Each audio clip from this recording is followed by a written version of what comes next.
Good morning, everyone. Welcome to another Rookie Card Collector 123 video. In today's episode, we're going to continue our look at the road to 310, how I assembled the most diverse baseball Hall of Fame rookies collection of all time on a budget. We're going to look at two or three more players today. The major focus of the episode today is going to cover Honus Wagner. So this should be a very interesting subject. Throughout my decade-long effort to try to collect the earliest cards of every baseball Hall of Famer, I changed direction on Wagner probably more, as much or more than just about any other Hall of Famer. So I'm going to cover a lot of different items that I had for Wagner over the years. And the sad part is Wagner stuff has really taken off in the last few years.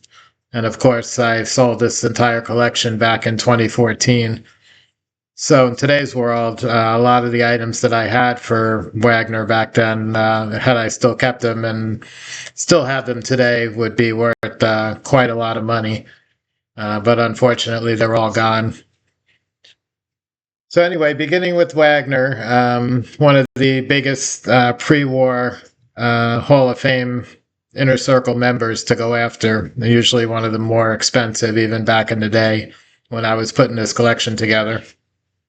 So the first Wagner, the earliest Wagner I had, which I picked up on eBay at the time for a little over $1,000, I believe.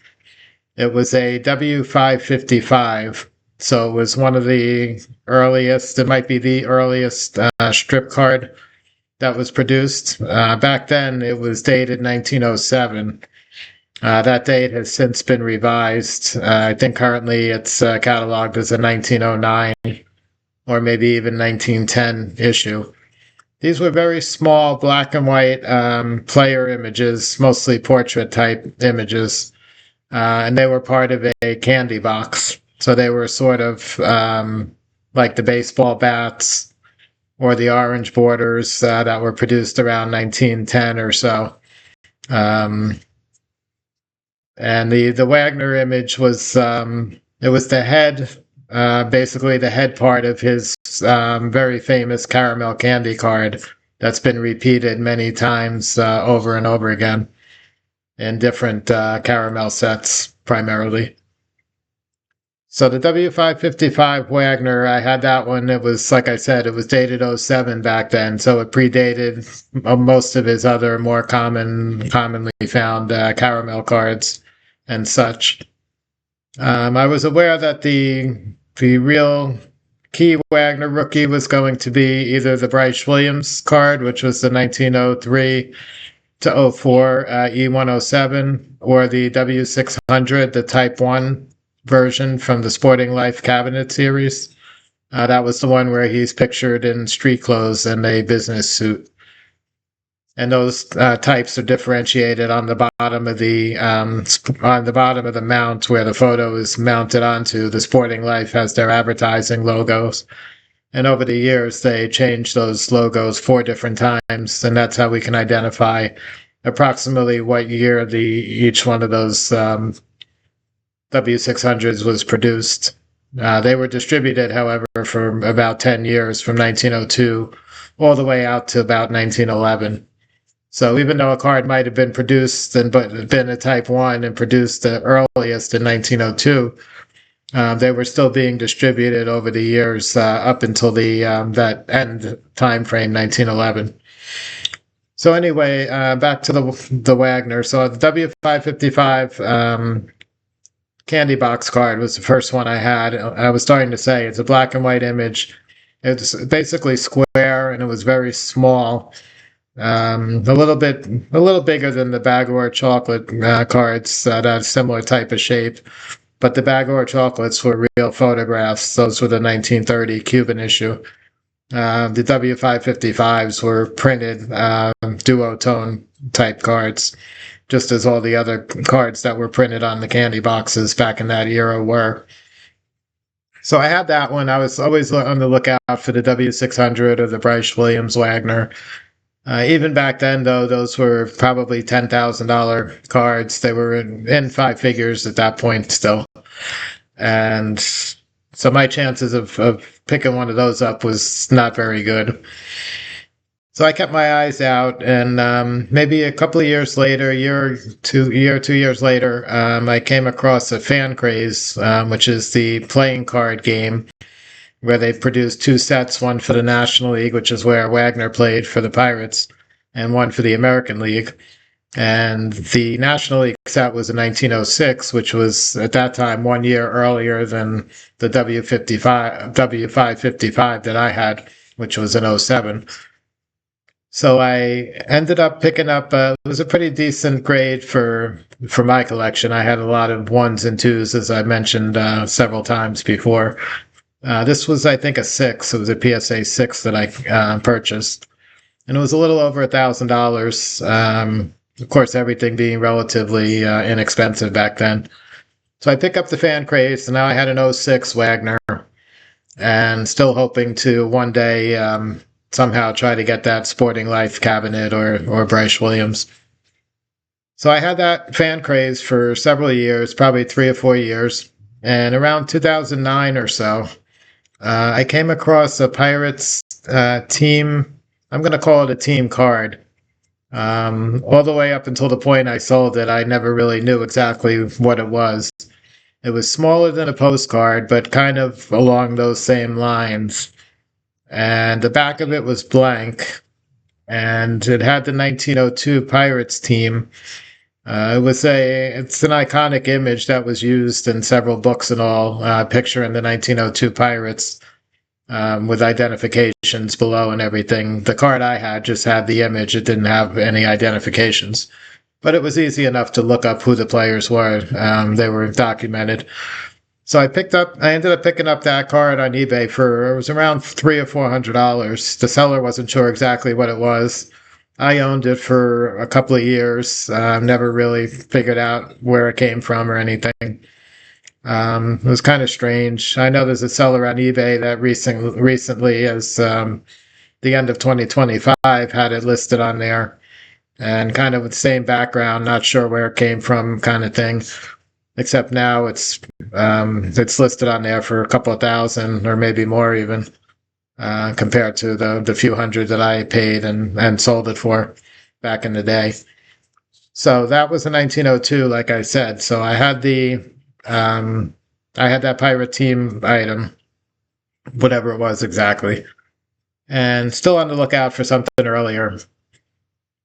So one day I saw on Net54, I forget if I was looking to buy, I posted something about looking to buy Honus Wagner items, or the seller posted it for sale. I think the seller just posted it for sale.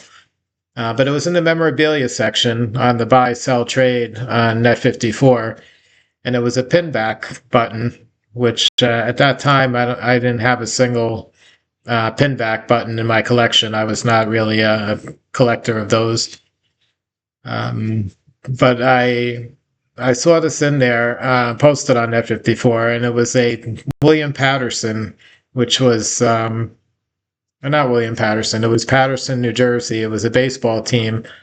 It was a 1-inch diameter button, and the entire team was pictured on there in a pose that I would later find out appeared in a team in an oversized, like an imperial cabinet size team photograph, where obviously the players were much easier to identify than the 1-inch diameter button with an entire team pictured on it, where the images were really tiny. But the seller indicated in there that it pictured Honus Wagner, and not only him, but also Ed Barrow. Ed Barrow would become a Hall of Fame executive. He spent a lot of time with the Yankees during the Jacob Ruppert years when Babe Ruth was there. Barrow was a general manager, front office person. He had previously managed in the early 1900s. He was with Detroit for a few years, not very long. I think it was just before Ty Cobb came up to the Tigers. And so Barrow and Wagner supposedly were on this pin, but very hard to identify, almost impossible because the faces were so small. So doing more research, I ended up tracking down, like I said later, that 1896 Patterson, New Jersey team team photo, large size, where you could identify the players, and absolutely Wagner and Barrow were on there.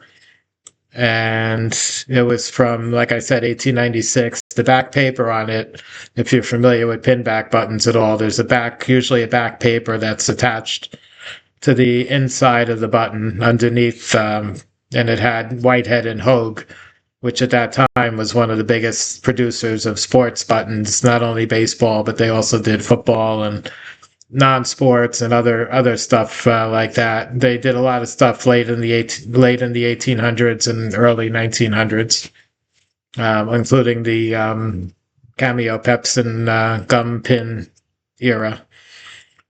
So anyway, I was convinced that it was legitimate. I was hoping it was an authentic button. There was really no way to tell. It's kind of one of those one-of-a-kind type of things. You're probably never going to see another one again. And the seller wanted $3,000 for it. I think he wanted a little more, but we ended up agreeing on $3,000. So I bought it for that price. I ended up sending it into PSA because they had recently started grading buttons, pinbacks at that time, because they had the coin holders, which they had been grading for quite a while already. They had holders for coins, and that button was very similar shape and size. So I sent it into them, and I got a very high grade on it. It was in really nice condition, the button. I think I got an 8, a 7 or an 8 on it. And so that now I had an 1896. Some people called it 1897, but it was one of those 2 years. Honus Wagner obviously was never going to find anything earlier than that. But still, the image was extremely small, and I really can only identify him based on the fact that I was aware of that larger size team photo. So I had that one, and in the 2010 or so time frame, for whatever reason, a number of the sporting news supplements, the earliest issue though, the ones that were cataloged as M101-1s, they were produced in 1899 and 1900 over a 2-year span of about around 50 players or so, approximately. And they had a lot of the really big stars at the turn of the century. Wagner was very young at that point, but he was included in that set. Cy Young was in that set. He was already a major star in Major League Baseball at that time. And then there was a number of other upper echelon Hall of Famers that would appear in there as well. So anyway, these started to come up on eBay, so I started to look out for a Wagner, even though I had the 1896 pin. And I was able to come up with a Wagner at one point, and unfortunately it wasn't the full size, they're very large, they're about 8.5 by 11. It was not the full-size supplement, but the supplements of those had like a vignette portrait of the player in the center. And then it had the sporting news advertising across not really the top, but like halfway between the player image and the top border. It had the sporting news advertising, and it also had a date underneath the image of the exact issue, the month and day and year that issue was produced, that particular player supplement. So I came across a Wagner. It was not the full-size supplement, though. It was basically just the vignette portrait that was cut out. So it was like a die-cut kind of a piece, because it was not a circle or a square. It was sort of like jagged edges around the background of his head. And he's in street clothes again, as I think all the sporting news supplements, for the most part, were. I think a few of them were in uniform. So, but I decided that was better than my pinback, where it was really almost impossible to identify anybody because it was so small. So I ended up buying that M101-1 on eBay, and I submitted it to Beckett because everything I had in the collection had to be graded. That was my mindset. So I submitted it to Beckett. They put it in an authentic holder and put authentic altered, I think they called it. So obviously it was trimmed way down from the full size that it came out as in the paper. So I had that one in the collection. This is around 2010, 2011 now, so 3 or 4 years before I would sell everything. And that would end up being my final version of what I would collect for Wagner. But there's a little more to the story. I wasn't super happy with my die cut, Wagner that looked kind of silly almost. So I tried to look for a full size one, and they're very tough to find. They're really rare. There's also an 1898 to 1899 National Copper Plate. Very similar item, same portrait, same image. They were produced 1 year earlier, and then also in 1899, which was the same year as the Sporting News.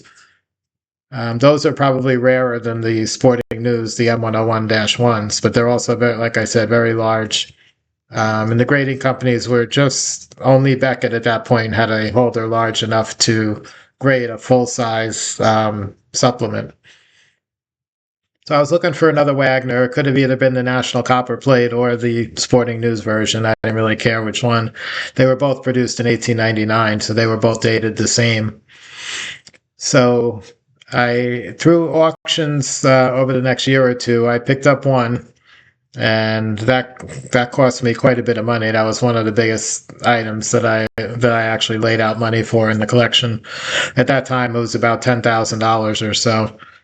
And it was a really nice copy. I bought that. I sent that one into Beckett. I think I got a 2.5, which I think today is still the highest graded Wagner M101-1 that's out there. And as far as I know, Beckett is still the only company with a holder large enough to encapsulate those.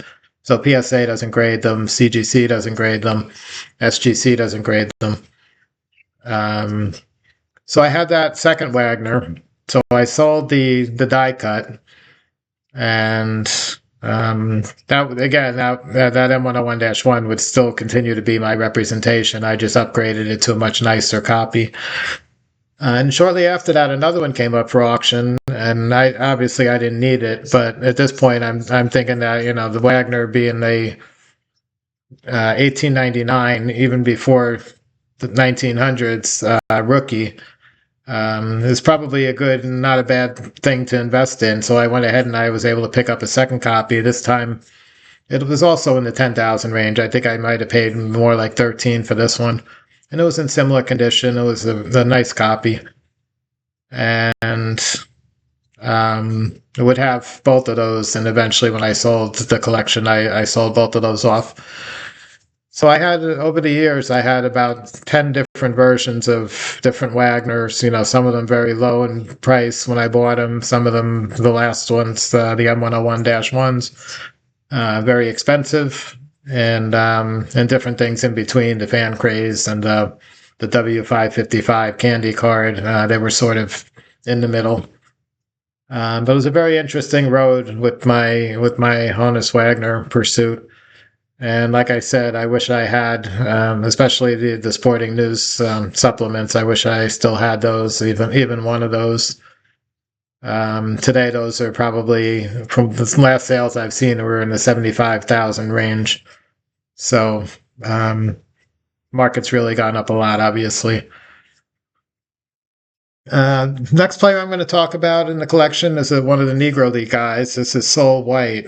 So Sol White is one of the earliest or maybe second earliest Negro League player that's in the Hall of Fame. And he was way more than a player. He would also be a manager.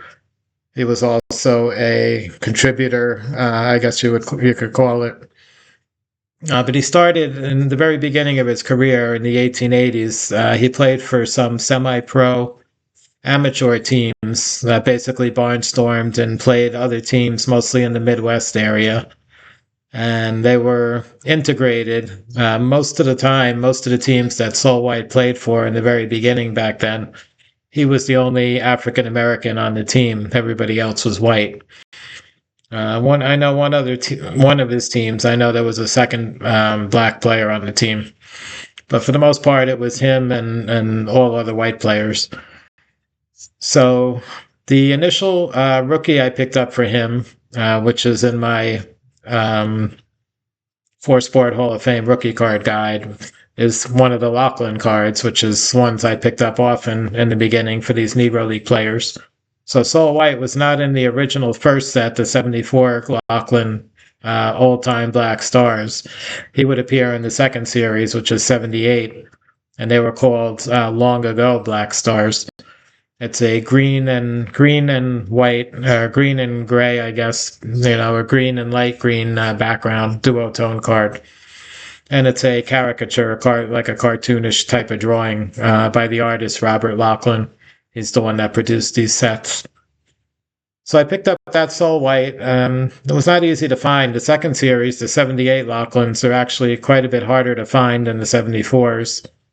The biggest stars, almost all of them, appeared in the 74 set, the first set.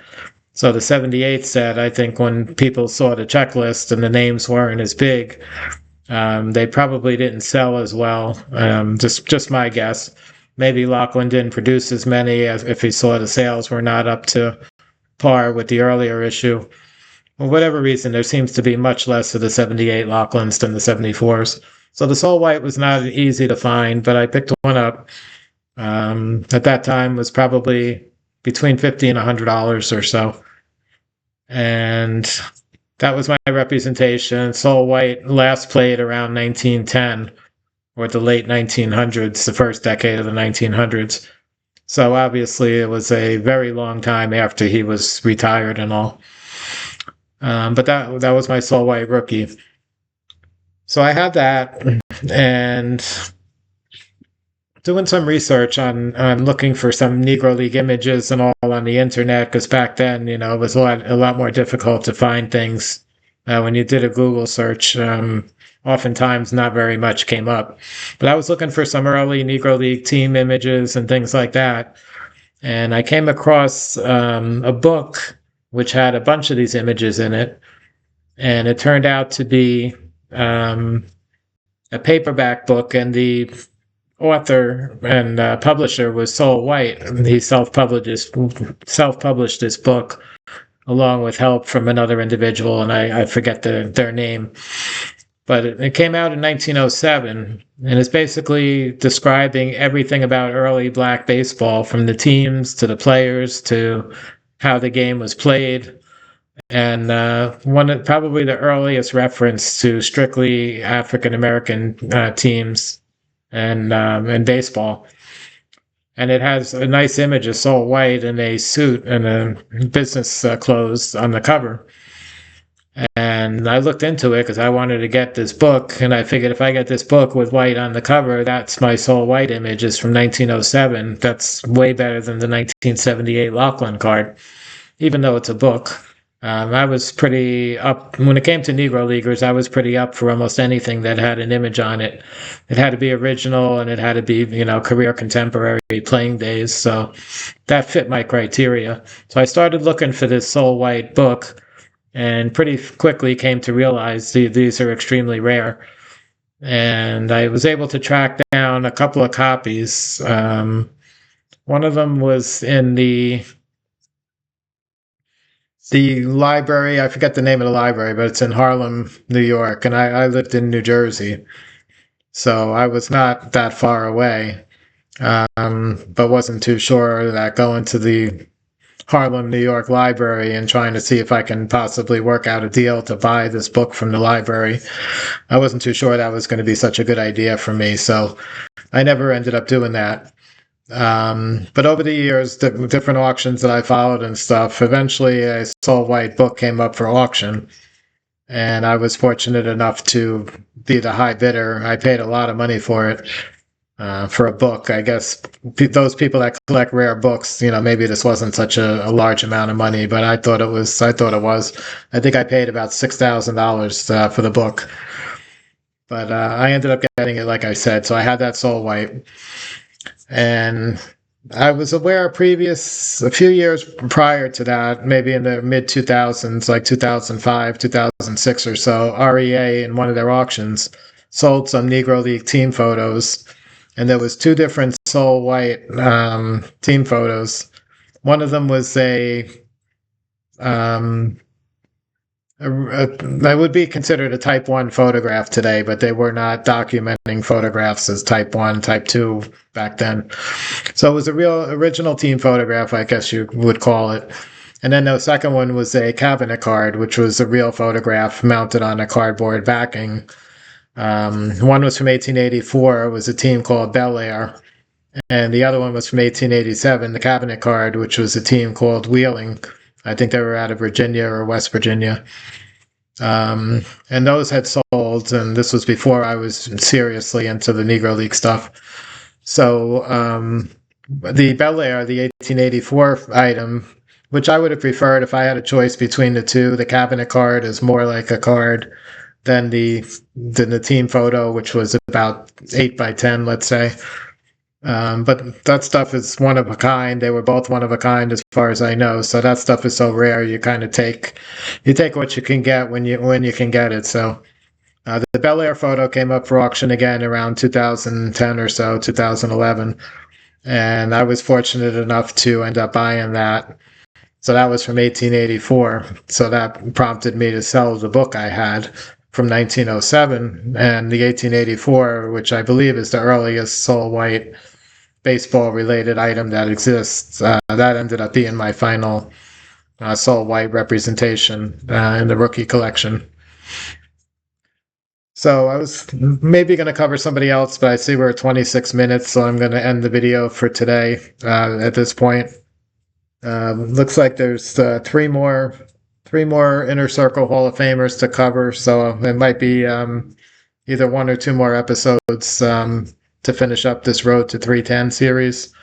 Again, this series seems to have gone over pretty well.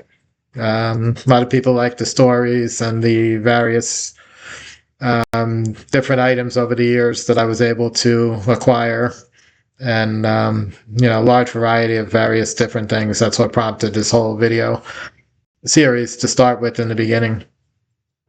So I hope you enjoyed today's episode on Honus Wagner and also Sol White. Have a great day, and I'll catch you guys again on the next one.